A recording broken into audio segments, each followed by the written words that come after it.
ये आपके जनसत्ता का आज का संपादकीय पाठ है। देखिए संपादकीय पाठ ये आर्टिकल एडिटोरियल आपको प्रारंभिक परीक्षा, मुख्य परीक्षा और इंटरव्यू हर जगह मदद पहुंचाते हैं। चाहे आप लोग सिविल सर्विस एग्जाम की तैयारी कर रहे हो या फिर किसी स्टेट पीसीएस एग्जाम की तैयारी कर रहे हो, इन्हें जरूर पढ़ा करिएगा आप लोग। सब्र जिंदगी के मकसद का दरवाजा खोलता है, क्योंकि सिवा सब्र के उस दरवाजे की कोई और चाबी नहीं है। ये किसने कहा है? शेख जादी ने कहा है। शुल्क का दबाव और भारत की चुनौतियां। इस समय जो वैश्विक स्तर पर, अंतर्राष्ट्रीय लेवल पर चल रहा है ना, उसी को लेकर ये बातें हो रही हैं। जब दुनिया वैश्विक व्यापार को सहयोग और साझेदारी का माध्यम मानने लगी थी, तभी अमेरिका ने एक बार फिर यह संदेश दिया कि अंतर्राष्ट्रीय व्यापार उसके लिए केवल आर्थिक गतिविधि नहीं, बल्कि राष्ट्रीय शक्ति का सबसे प्रभावी हथियार है। राष्ट्रपति डोनाल्ड ट्रंप द्वारा भारतीय जेनेरिक दवाओं पर 200% तक शुल्क लगाने की चेतावनी इसी सोच का हिस्सा है।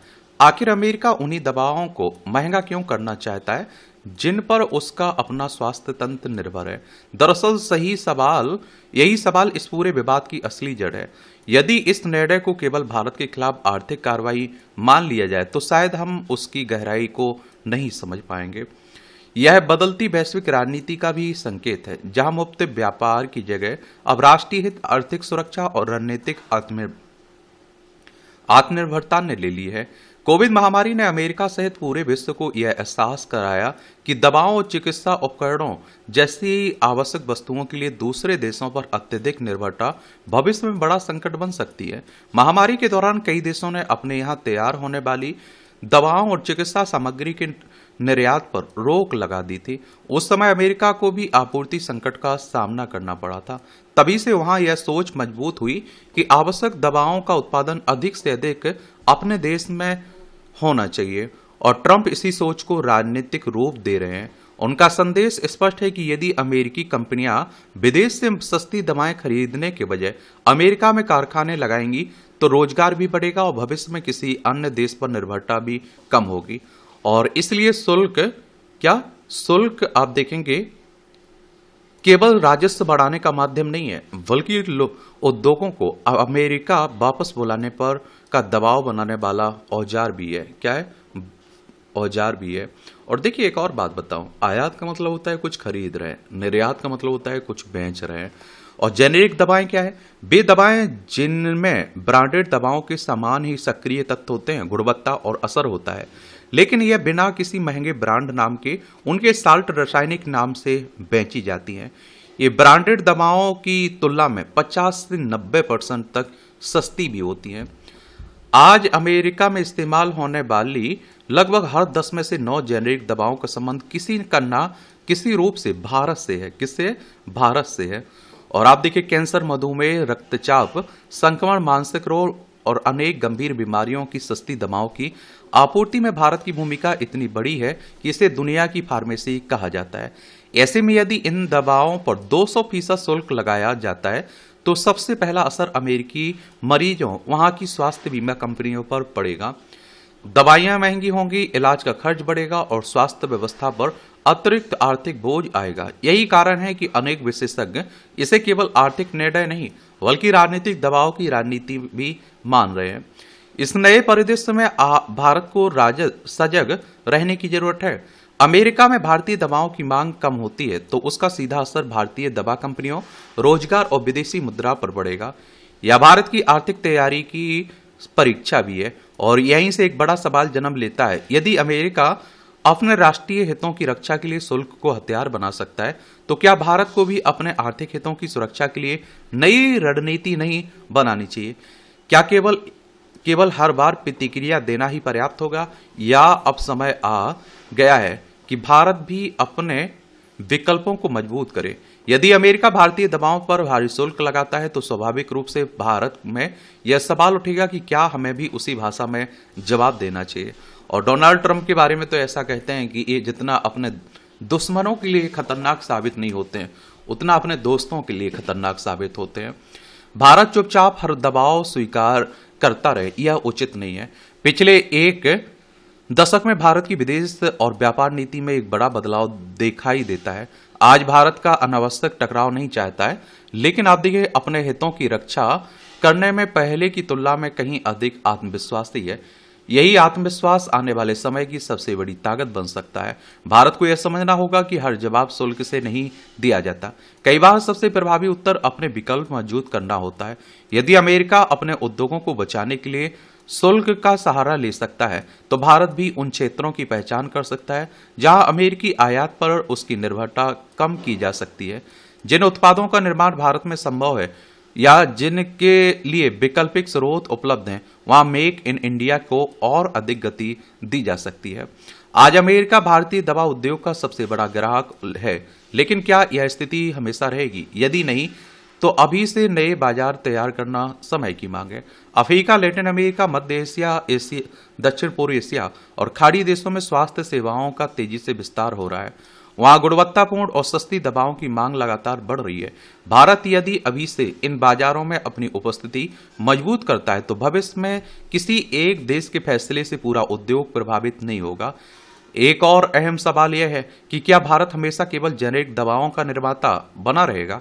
पिछले 3 दशक में भारतीय कंपनियों ने सस्ती और गुणवत्तापूर्ण दवाएं बनाकर पूरी दुनिया में अपनी पहचान बनाई है, लेकिन अब समय केवल जेनेरिक दवाओं तक सीमित नहीं है। यदि भारत अनुसंधान, नई दवाओं की खोज, जैव प्रौद्योगिकी, आधुनिक चिकित्सा अनुसंधान में बड़े पैमाने पर निवेश करता है, तो वह चिकित्सा नवाचार का भी वैश्विक केंद्र बन सकता है। इस पूरे घटनाक्रम का एक बड़ा राजनीतिक संदेश भी है। लंबे समय तक अमेरिका मुक्त व्यापार का सबसे बड़ा समर्थक माना जाता था। आज वही अपने उद्योगों की रक्षा के लिए शुल्क और व्यापारिक प्रतिबंधों का सहारा ले रहा है।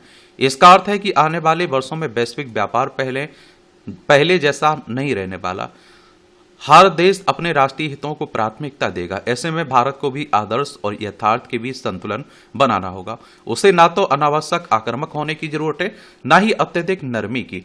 आवश्यकता है आत्मविश्वास और विवेक की। यदि कोई देश व्यापार को दबाव का हथियार बनाता है, तो भारत को भी यह स्पष्ट संदेश देना चाहिए कि वह अपने राष्ट्रीय हितों की रक्षा करना जानता है। दुनिया भारत पर इसलिए भरोसा करती है कि उसने कठिन से कठिन परिस्थितियों में भी दवाओं की आपूर्ति को कभी हथियार नहीं बनाया। भारत दुनिया की 5वीं सबसे बड़ी अर्थव्यवस्था है, तेजी से बढ़ती उपभोक्ता बाजार है और वैश्विक आपूर्ति श्रृंखला का केंद्र भी है। इसलिए अब वह आंखें झुकाकर नहीं, बल्कि आंखों में आंखें डालकर अपनी बात रखने की स्थिति में है। यह बदलाव केवल आर्थिक नहीं, बल्कि मानसिक भी है। इस आत्मविश्वास के साथ संयम भी जरूरी है। भारत को हर चुनौती का जवाब इस तरह देना होगा कि उससे उसकी साख और मजबूत हो और उसके उद्योग अधिक प्रतिस्पर्धी बने। किसी भी राष्ट्र की वास्तविक ताकत ऊंची आवाज में धमकी देने में नहीं, बल्कि इसमें होती है कि संकट आने पर वह कितनी दूरदर्शिता से अपने लिए रास्ते बनाता है। भारत के सामने आज यही परीक्षा है। यदि उसने इस चुनौती को सही ढंग से समझ लिया, तो संभव है कि कल इतिहास इसे भारतीय औषधि उद्योग के लिए संकट नहीं, बल्कि एक नए स्वर्णिम अध्याय की शुरुआत के रूप में याद करे। बाकी आप लोग क्या सोचते हैं? अपनी राय जरूर बता सकते हैं।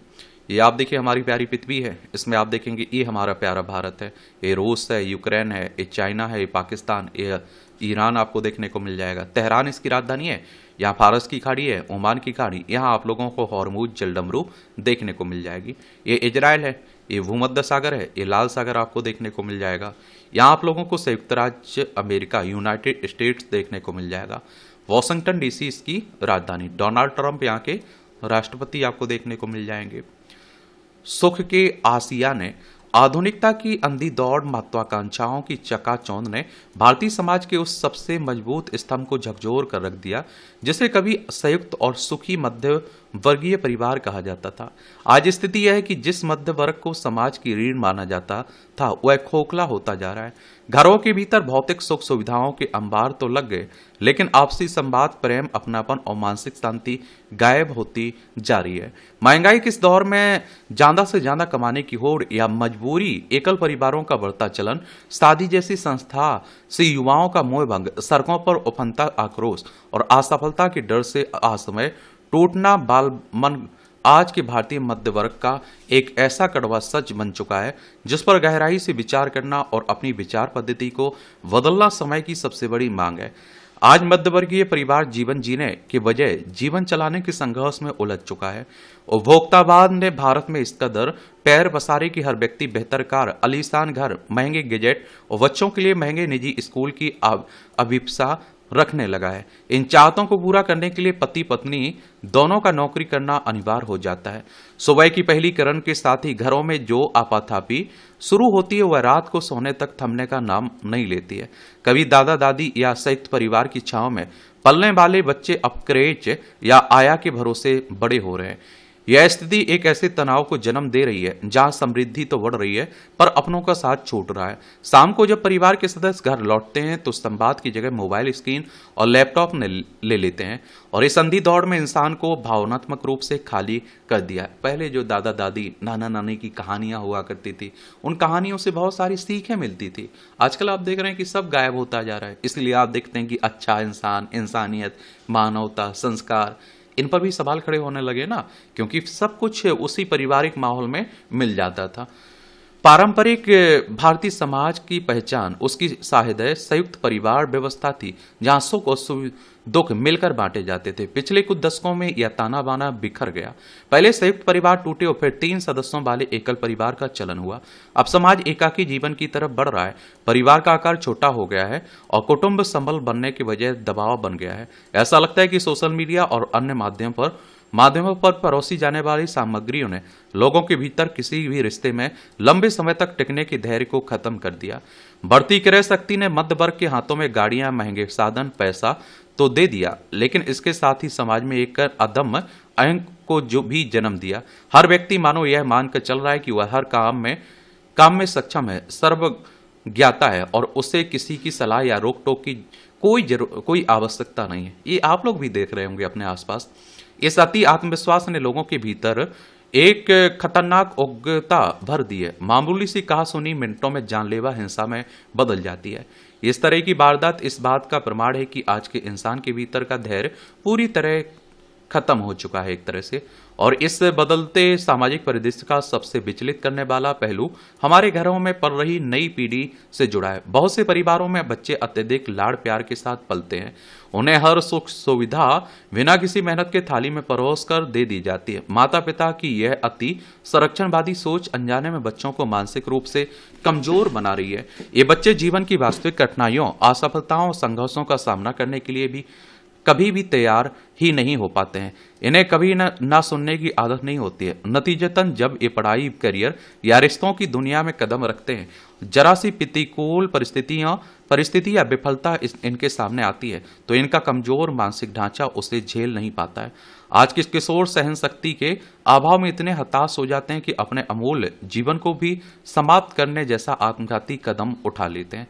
हमारा राष्ट्र और समाज बहुत विशाल है। अगर हर बच्चा केवल आईएएस, इंजीनियर या डॉक्टर बनने की होड़ में ही लग जाएगा तो इस विशाल देश के बाकी महत्वपूर्ण काम कैसे चलेंगे। एक जीवंत समाज को चलाने के लिए हुनर समान रूप से आवश्यक है। शिक्षकों, वकीलों, स्वास्थ्यकर्मियों, उद्यमियों, अन्य पेशों को भी समाज में सम्मान की दृष्टि से देखा जाए। इन पेशों में कार्यरत लोगों की आमदनी भी इतनी ही हो ताकि उनका सम्मान बरकरार रहे। युवा निसंकोच इनको चुन सकें। और जब तक समाज में हर काम, कार्य और श्रम को उचित सम्मान नहीं मिलेगा तब तक हर एक असंतुलित और हतोत्साहित समाज बने रहेंगे। माता पिता को भी अपने बच्चों के कंधों से अपनी अधूरी आकांक्षाओं का बोझ हटाना होगा। आजकल आप देखते हैं कि बच्चों को क्या करना है ये वो खुद डिसाइड नहीं करते, उनके माँ बाप, रिश्तेदार तौर कहते हैं। कई मामलों में तो ये भी देखने को मिला कि जो माँ बाप नहीं कर पाए वो बच्चों के कंधों पे थोप देते हैं। मैंने कहा कि जिस क्षेत्र में बच्चों की दिलचस्पी है उन्हें बता दीजिए कि ये आप कर सकते हैं, ये कर सकते हैं। फिर उनकी जिसमें दिलचस्पी है वो काम करने दीजिए, क्योंकि जिसमें दिलचस्पी होगी उसमें सफल होने के चांस उनके ज़्यादा रहते हैं। प्रतियोगी परीक्षाओं के इस दौर में असफलता केवल एक सांख्यिकीय सच है। ऐसे समय में अभिभावकों का कर्तव्य है कि वे बच्चे के लिए न्यायाधीश नहीं बल्कि भावनात्मक ढाल बने।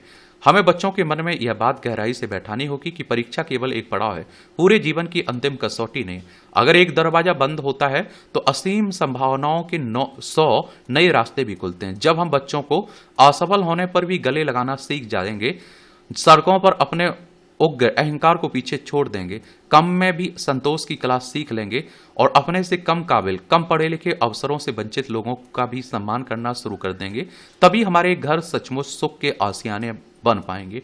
बदलाव की शुरुआत किसी बाहरी नीति से नहीं, बल्कि हमारे अपने घर से होगी। और मैं कहता हूं कि अपने बच्चों को समझ भी है और बच्चों से भी कहता हूं कि माँ बाप को भी समझिए। समझ रहे हैं आप? ये छोटी छोटी टिप्पणियां रहती हैं, इन्हें देखना हुआ करे तो देख सकते हैं। इसकी पीडीएफ आपको एजुकेशन सर्कल प्लेटफॉर्म है ना टेलीग्राम पर, वहां डाल दी जाती है, तो वहां से जाकर आप लोग डाउनलोड कर सकते हैं। पर्यावरण की सुध। दुनिया में जहां भी पर्यावरण संरक्षण के सवाल को हाशिए पर छोड़कर बेलगाम विकास को प्राथमिकता देने की प्रवृत्ति हावी हुई, वहां इसके बहुस्तरीय खामियाजे सामने आए। देखिए, हमें विकास चाहिए, लेकिन विनाश की शर्त पर विकास नहीं होना चाहिए।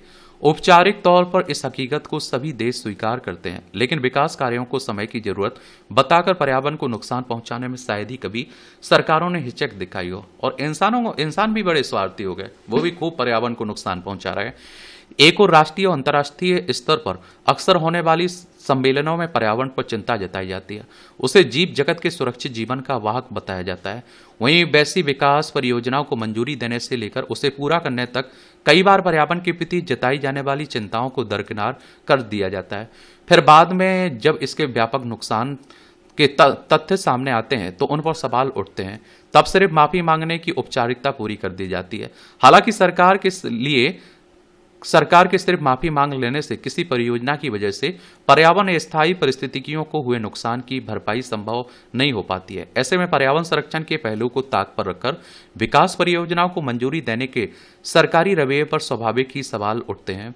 इसी संदर्भ में सुप्रीम कोर्ट ने बुधवार को अपने एक अहम फैसले में कहा कि पर्यावरण को नुकसान पहुंचा देने के बाद माफी मांगने की व्यवस्था गलत है। भविष्य में कोई भी कंपनी पहले इजाजत लिए बिना अपना काम शुरू नहीं कर पाएगी। जाहिर है कि शीर्ष अदालत ने विकास और पर्यावरण संरक्षण के सवाल पर संतुलन कायम करने की कोशिश की है। गौरतलब है कि वर्ष 2021 के एक सरकारी आदेश के तहत केंद्र सरकार को यह अधिकार दिया गया था कि वह किसी परियोजना का काम शुरू होने, उसके पूरा होने के बाद भी पर्यावरण मंजूरी दे सकती है।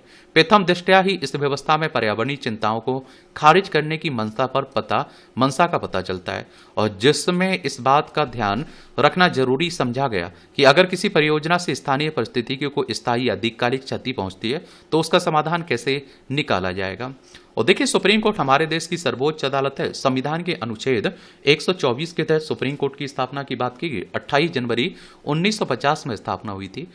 यही वजह है कि सुप्रीम कोर्ट ने इस आदेश को रद्द कर दिया। हालांकि अदालत ने यह फैसला केवल भविष्य में लागू होने वाली परियोजनाओं के संदर्भ में दिया। पहले मंजूरी पा चुकी परियोजनाएं इससे प्रभावित नहीं होंगी, और इसलिए यह सवाल बना रहेगा कि पिछले करीब 5 वर्षों के दौरान पर्यावरण पर पड़ने वाले विपरीत असर के पहलू को दरकिनार करके जिन परियोजनाओं को पूरा होने दिया गया, बाद में पर्यावरण मंजूरी दी गई, उसके पीछे सरकार की क्या मंशा थी। और इस मसले पर लंबे समय से बहस होती रही है। दुनिया के आगे बढ़ने और लोगों के जीवन को बेहतर बनाने के लिए विकास निश्चित रूप से एक जरूरी कारक है, लेकिन अगर उसे पर्यावरण या पारिस्थितिकी के विनाश की कीमत पर संभव बनाया जाता है तो वह विकास कितना सार्थक और स्थायी महत्व का साबित होगा। यह छिपा नहीं कि दुनिया भर में जहां भी पर्यावरण के प्रति वास्तविक और जमीनी चिंताओं की उपेक्षा करके फिर उन्हें दबाकर किसी परियोजना को पूरा किया गया, वहां आगे चलकर उसके कई स्तर पर खामियाजे उठाने पड़े। इसमें स्थानीय आबादी से लेकर पारिस्थितिकी को होने वाले नुकसान शामिल है, और जिसकी भरपाई कई बार असंभव रहती, संभव नहीं हो पाती है। ये अपराध के पांव। देश की राजधानी होने के नाते यह उम्मीद स्वाभाविक है कि यहां कानून और सुरक्षा व्यवस्था अपेक्षा बेहतर और चौकस होगी, और आपराधिक मानसिकता के लोगों के भीतर पुलिस का खौफ होगा। मगर बुधवार को दिल्ली के अलग अलग इलाकों में एक के बाद एक हत्या की 5 घटनाओं ने एक बार फिर यही साबित किया कि सरकारी दावे चाहे जो हों, सच यह है कि यहां भी अपराधी तत्वों के भीतर कानून का कोई खौफ नहीं है। बहुत मामूली बातों पर भी कोई किसी की जान ले लेता है। उसके बाद जब घटनाएं सुर्खियों में आ जाती हैं, तब कानूनी कार्रवाई के लिए पुलिस की नींद खुलती है। गौरतलब है कि बुधवार को हत्या की 5 वारदात से दिल्ली एक बार फिर सहम गई। एक घटना में नशे की लत के शिकार बेटे ने बुजुर्ग मां की जान ले ली। दूसरी घटना में कुछ लोगों ने घात लगाकर 17 साल की किशोर की चाकू घोंपकर हत्या कर दी। स्थिति की गंभीरता का अंदाजा इस बात से लगाया जा सकता है कि बीते दिनों पार्क में बैठे एक युवक की हत्या सिर्फ इसलिए कर दी गई कि उसने प्रेमिका से छेड़छाड़ करने पर विरोध जताया था।